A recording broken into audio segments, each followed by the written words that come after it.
Hey, welcome to the Whiskey Wealth Warrior podcast. I'm your host, Glenn Palmer, and on this show is for those who respect the craft of fine spirits and think long term about wealth. Now, before we dive in, very quick word from our sponsor. This episode was brought to you by Whiskey Wealth Mastery, where serious investors learn how to build wealth through casks the right way, with data driven insights in a quietly powerful asset that is historically made between 8 and 12% annual growth. Now, if you've ever wondered whether whiskey could be more than something you just drink, but monetize strategically, that's exactly what we do. So you can find me on LinkedIn or check out the show notes below. Because if you're going to play the long game, you might as well play it like a warrior. Now, today I am pretty excited because I am joined by someone who doesn't just build brands, she crafts experiences. Now, Kelley Duggan is the founder of Bewilder Bewilder. Sorry, Kelly. You got Uh, it. Now, this is a wild foraged mushroom infused whiskey. Let me just say that again. Wild foraged mushroom infused whiskey that I can't wait to try. Now, that is blending creativity, culture, and a flavor in a way that you just do not see every day. So, Kelly, warm welcome to this show. Appreciate you taking time to come out, especially when it's Easter time. So, thank you very much. Thank Really you for having appreciate that. me. Yeah, thank you And for having me. yeah, more than welcome. Really like this one. Can't wait to get stuck in, learn more about this extremely unique brand. So, again, let's jump straight in. So, if time travel became a reality and you had a chance to go back in time to when you first started your career, what advice would the person that you are now tell your actual younger self? Yeah, I love reflecting on this question. I do it often. And I think the thing that comes up the most for me personally is to lead with confidence, to not let people put me in a box. Don't let other people define who I am and advocate for myself. I think those are all kind of wrapped up into the same sentiment. Yeah, I've always prided myself with having confidence, but I don't think I really knew what that meant until I became a business owner. I yeah, thought I knew. And then you really put yourself out there when you own a business and you become vulnerable in a sense, not just yeah, outwardly, but with your own self. You kind of have to look really hard at what you're good at, what you're not good at, and be honest with yourself. But in that honesty, I found that I had a lot more things to be proud of myself for than not. And I wish I yeah. knew that sooner so that I could go a little bit more confidently into starting a business, especially in the whiskey industry. That's something that you have to be really strong for as a Yeah, woman, and especially. So that's another thing. It's when you think about whiskey, it's sort of male dominated. for sure. So for you coming in and not just building a brand, but building a very unique brand. Mm, Taking my hat off to you.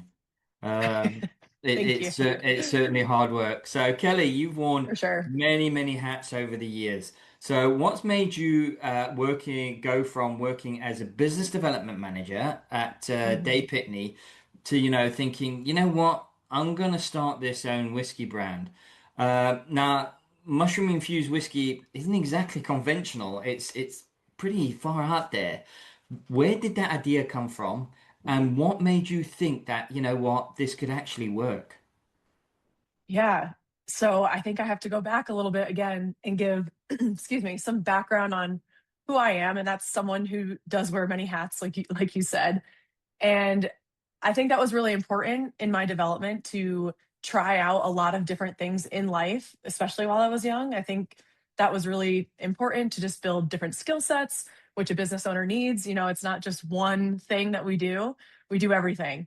Hmm. And going back to the first question, even, I used to really get upset and shame myself about that, like not having a clear path or not, having the same career goals as everyone else, everyone that was my peer. But Yeah. now today, right, it all makes sense and it kind of has led me, to create this brand and be able to do all the things that I did. Um, and so as far as the actual idea though, to build this specific idea out was I worked at a whiskey bar in My background is mostly in the hospitality industry, which again, very thankful for all the skill gained there. I think everyone should have a restaurant job at least one time in their life. Yes. And it's a good skill to have, people skills and managing multiple things at once. But specifically the whiskey bar, we got a lot of really cool education and knowledge, and we did field trips. We had people come in to speak to us specifically about whiskey. And I was Mm, coming right out of college. I wanted to go to law school. I had this kind of idea in mind, and this opened me up to a different world, a different path, right? Literally. And yeah. so getting that knowledge gave me confidence in that specific job. It gave me a lot of pride in that job where I didn't think that I would find that. Um, and so I kind of, I was still on this lawyer path, this business adjacent path, Hmm. but not fully understanding what I wanted to do yet. And then COVID hit, and I decided to put the law school to the side and go with the business side of things. So I got my MBA, my master's of business administration. And again, just kept discovering more about myself and figured that I had a knack for that, that I didn't really quite realize until then. And after that school was completed, I moved back home and again found myself kind of like at square one. I had this job in the law office with Dave Pitney, which was a great, great opportunity. My boss was amazing and started to instill that confidence in me. Like I finally found a leader that saw what I thought I saw in myself. She was kind of Yeah. confirming that. And so I was gaining a lot of confidence through that position, but quickly realized that I didn't want to sit at a desk all day. And lawyers kind of need to do that. So very Yeah. quickly, I'm like, oh boy, I need to change my career path here. And so my mind got to work, and I was spending a lot of time outside since I was, spending so much time inside, suddenly having a full time job, Yeah. escaping to the woods, just letting my mind kind of wander. And whiskey was still a big thing for me. Like that was a big part of my personality. And I'm like, well, how can I even get into that business? Right. Like that was such a far thought for me. But I was mushroom hunting, and there are certain mushrooms that grow on oak trees. And Hmm. so my mind started turning in that regard. And I realized, okay, well, what if I do something different with whiskey, and that's infuse mushrooms into it? Because whiskey's aged in oak barrels, as we know. And Yeah. so the flavors, I'm like, there must be something there. And then that's kind of where the idea was born. I just went with it. I love it. Absolutely love it. So now it's widely known that, certain mushrooms have a lot of health benefits. For Mhm, example, enhancing memory, keeping focus, right down to having certain spiritual experiences.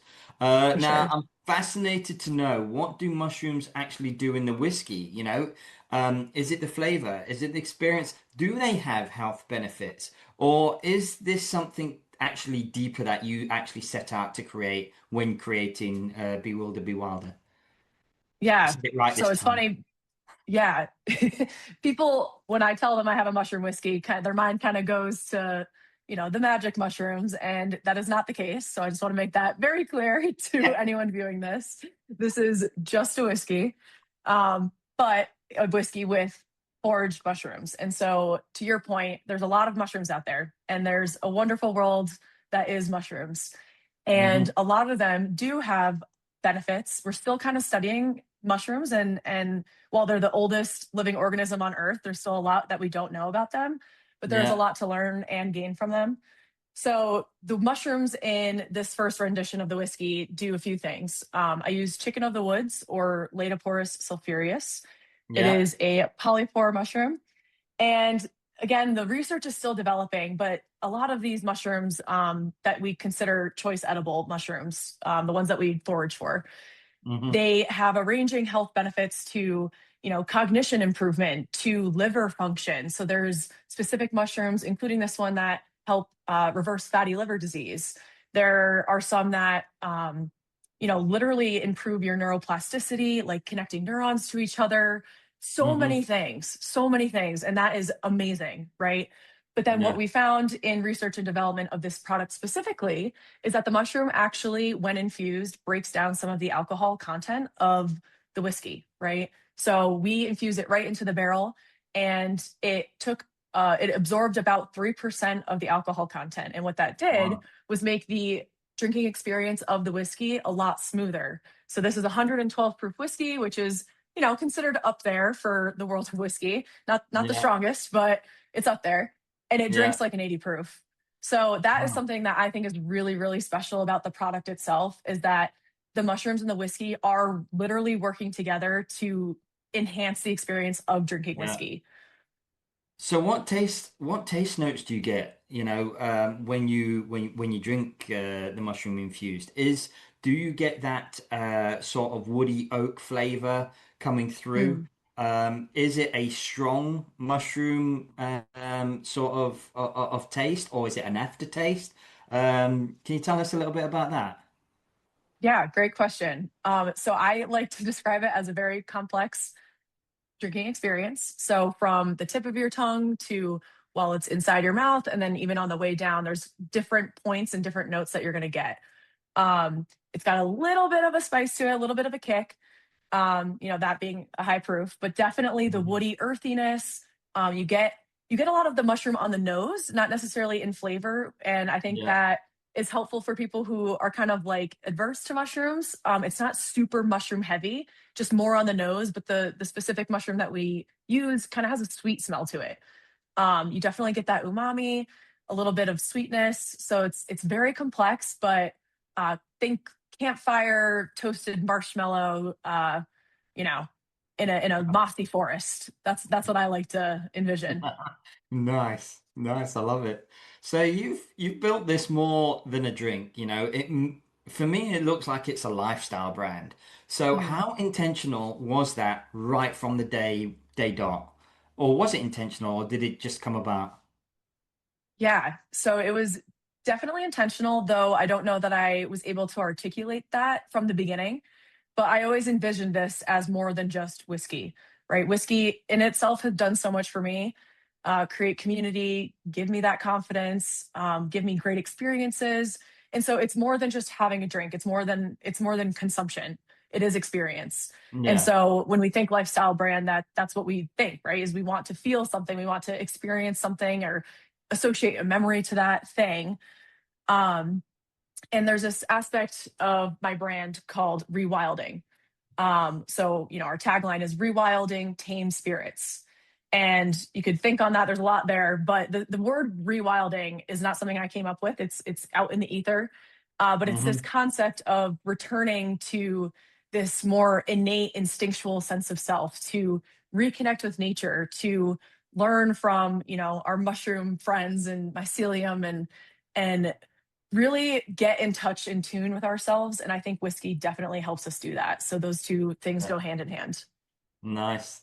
And when you first started the brand, and as you got to expand from Connecticut right the way through to Colorado, what are your biggest challenges that you have faced? Is it production? Is it the marketing side? Is it the distribution side? Or is it like education? Do people Yeah. sort of get it when you say, "Well, this is my mushroom infused whiskey"? Do they think, "Well, that sounds a bit weird"? Like when I first heard about it, I thought that sounds left field.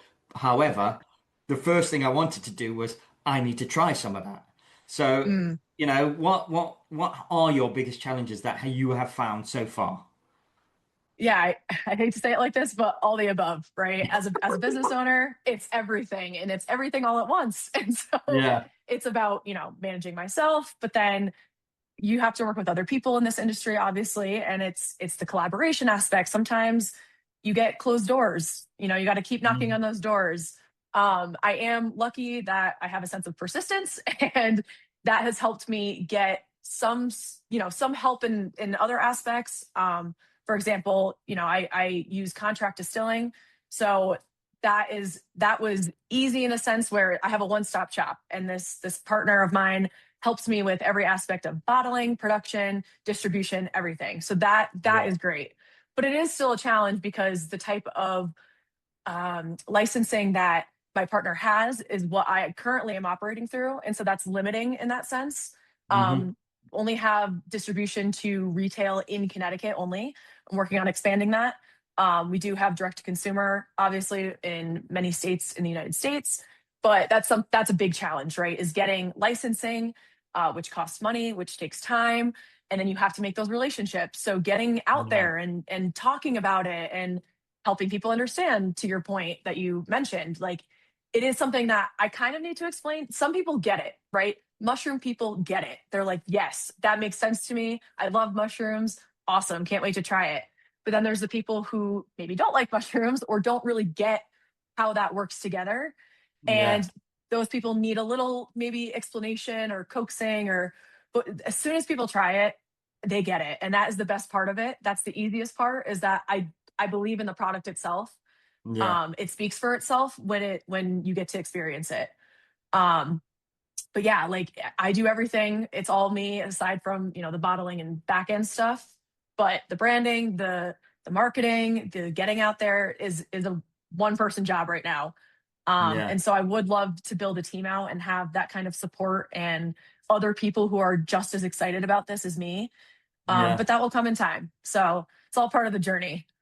Yeah. I'll just say, if it ever comes to this side of the pond, I'm your guy. Awesome. That's good to know. I'm your guy. Good to know. So, as someone that is building a whiskey brand, how do you view whiskey as an asset? Is it cask ownership, stock control, something? Is this something that you think about long term, or I'm sort of keen to find out how it works on the other side of the pond because on our Mm, side you have to have it for 3 years, cask for 3 years before you can make it whiskey.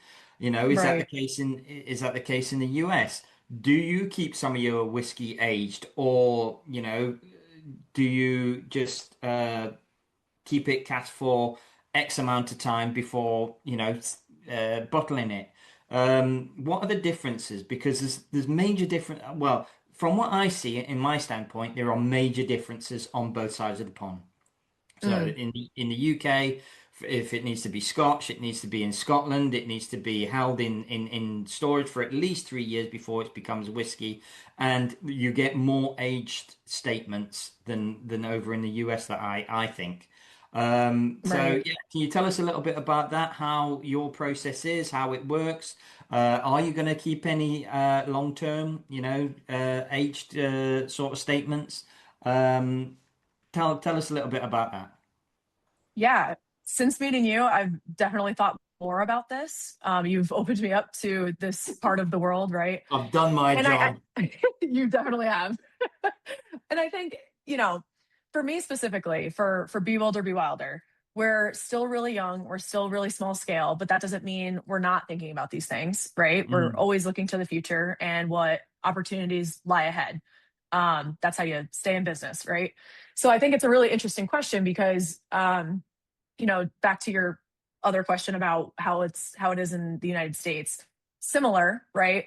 But I think the biggest difference is that most whiskeys only require 2-year barrel aging, so a little bit quicker of a turnaround. But right. whiskey is one of those industries where it's appreciating and it grows in value with time, which is great, right? And I don't think Yeah. that's ever going away. No. And so when I look towards the future, I do think that's a really interesting opportunity for Bewilder Bewilder specifically because of what we're doing. Infusing mushrooms in the barrel, I think is a interesting proposition. And definitely something that we're going to keep in mind. Yeah. So how does that work then? So um, do you get the cask, put the spirit in the cask, and then put the full mushrooms in, or is it like is it broken down into, I don't know, like a juice or something? I don't know. I don't know. Yeah, You tell me. great question. This is not something that's ever really been done, so I don't, the information wouldn't necessarily be out there. But for this bottle, again, this is our first limited release. We're working on our second one now, but for this one, it was infused directly into the barrel. So, I put my literal blood, sweat, and tears into this whiskey, going out and foraging those mushrooms myself, fresh harvesting those, bringing them to the distillery to then infuse into the barrel. So the whiskey's already barreled up, and we just open the bunghole there and shove them in. And then they Right. age for X amount of time.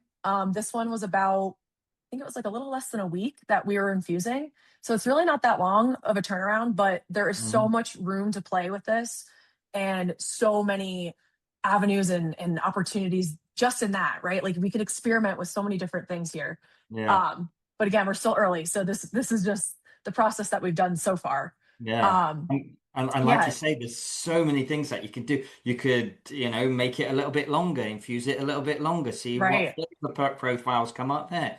Use different mushrooms to see which ones work the best. Exactly. Oh And man. different, like there's different forms of mushrooms too, really, right? So fresh, you could dry them, you could cook them, and it all changes the properties of the mushroom. So there's a Yeah. lot there. Wow. It's like mad science. I'll be like a mad It is. scientist. I'll be like, I how can really we get. felt like that. In this Yeah. cabinet right here, I have probably 50 mason jars of all my experiments. Oh So it's man. different kinds of whiskey, different amounts of whiskey, different amounts of mushroom, all that. So would love to display that in our distillery Yeah. one day. So what was the actual whiskey that you used, if I can ask? Of course. Um, For so the was it? experimentation part, Yeah. yeah. So I used Bushmills, which is funny. Love Irish Oh, whiskey. And the reason I used Bushmills was one, because it was affordable. I had, like I said, just gotten out of school and just started a job. It's not like I was sitting on $1 million investment here. I wish, but that's not the case. So use Bushmills because I could get it in large quantities. It was fairly neutral, and it was kind of the taste profile that I was looking for. I had a couple different ideas, but that's ultimately what I kind of wanted to aim for.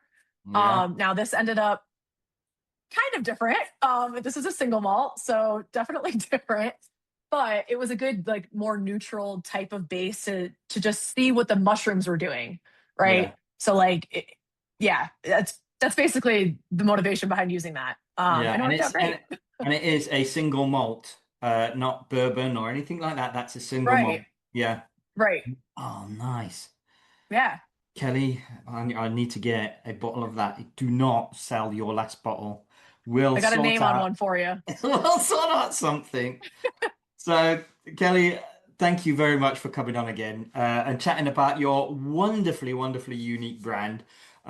What you have created has just blown my mind because I love whiskey and I love experimenting with different flavors, different cask profiles, and I think what you have there is just phenomenal. Thank And I, you, I can't wait until I see you grow, honestly.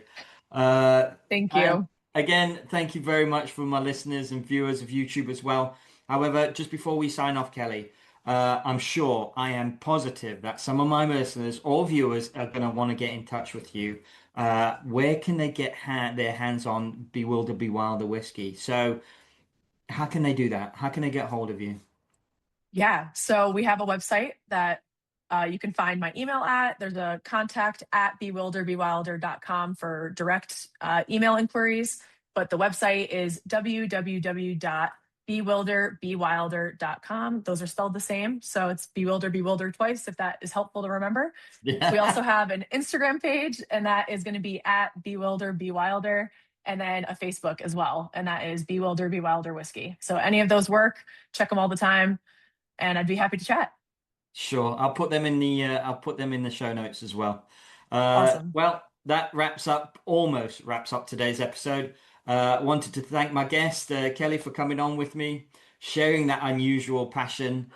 Before we go, quick reminder, this episode was brought to you by Whiskey Wealth Mastery, where serious investors learn how to build wealth through premium whiskey casks the correct way. Now, if you've ever wondered whether whiskey could be something you own, grow, and monetize, and not just drink, you can download some free information at whiskeywealthmastery.com/free. You've been listening to Whiskey Wealth Mastery podcast. I'm your host, Glenn Palmer. Today, I was joined by Kelley Duggan. Thanks again for listening and watching, and I'll see you on the next episode.